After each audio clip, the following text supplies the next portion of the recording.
यार अविनाश मिश्रा ये जो हरकतें कर रहे हैं भाई, पता नहीं, ऐसा लगता है कि अविनाश अपनी हरकतों से बाज नहीं आने वाले हैं। मतलब दोबारा से भड़काने वाला काम शुरू, दोबारा से वही सारी चीज़ें शुरू। ऑलमोस्ट करण के फैंडम ने, विवियन के फैंडम ने अब इनको लताड़ना शुरू कर दिया बहुत सही तरीके से, क्योंकि कल जो चीज़ इन्होंने की या फिर जो चीज़ें करने की कोशिश कर रहे थे वो ऑलरेडी दिखता है।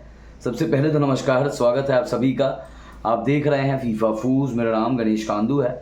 कल बिग बॉस के घर में मीडिया आई थी, प्रेस वाले आए थे, और प्रेस वाले भैया ऐसा है कि भिगो के मारते हैं कह लो, या फिर पूरा उधेड़ देते हैं, रगड़ देते हैं, छोड़ते ही नहीं हैं।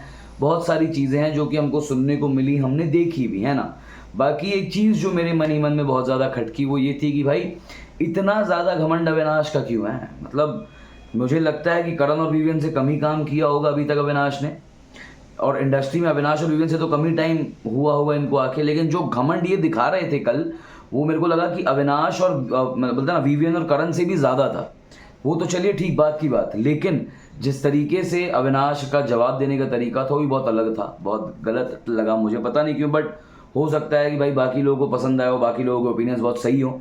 लेकिन कल मीडिया में एक बात निकली थी, एक बात हुई थी, जो था पीआर पैकेज वाली बात, कि विवियन के खिलाफ नेगेटिव पीआर चलवा रहे हैं, ये है वो है, बहुत सारी चीज़ें। तब अविनाश कान में जाके विवियन की एक बात बोलते हैं कि करण वाला पीआर पैकेज लेने से, मतलब आप नहीं ले पाए ना करण वाला पीआर पैकेज, वो बात थी। जिसके बाद सोशल मीडिया पर क्लियरली एक बात शुरू हो गई कि भाई किसने रोका था अविनाश को करण वाला पीआर पैकेज लेने से। तू भी ले लेता भाई, 14 हफ्ते बिना बैशिंग के बैठे हो, एक ग्रिलिंग सेशन नहीं हैंडल कर पाए। ही इज सच अ सोर लूजर। और उसके बाद अगर देखा जाए तो कोई लिखता है कि सबसे बड़ा पीआर पैकेज उसी का है, सलमान खान को ही खरीद लिया। कोई लिखता है कि हर वीकेंड के वार पे इसकी तारीफ होती है, वीकेंड का वार नहीं हो तो लुक एट दिस इनसिक्योर फूल। कोई लिखता है कि कुछ लोग जेन्युइन होते हैं, उन्हें पेड पीआर में कोई इंटरेस्ट नहीं है, अनलाइक समवन जो पहले के 6 हफ्ते सिर्फ पेड पीआर के दम पर आगे आए और अभी अभी उसी दिन के बदौलत फिनाले में भी आ गए। कोई लिखता है पता नहीं कहाँ से ले आते हैं अविनाश और ईशा कद्दू जैसे लोगों को, झेलना हमें पड़ता है। कोई लिखता है कि अविनाश विवियन से तो जेलस था ही, और करण से अब इसकी जेलसी और ज़्यादा बढ़ रही है।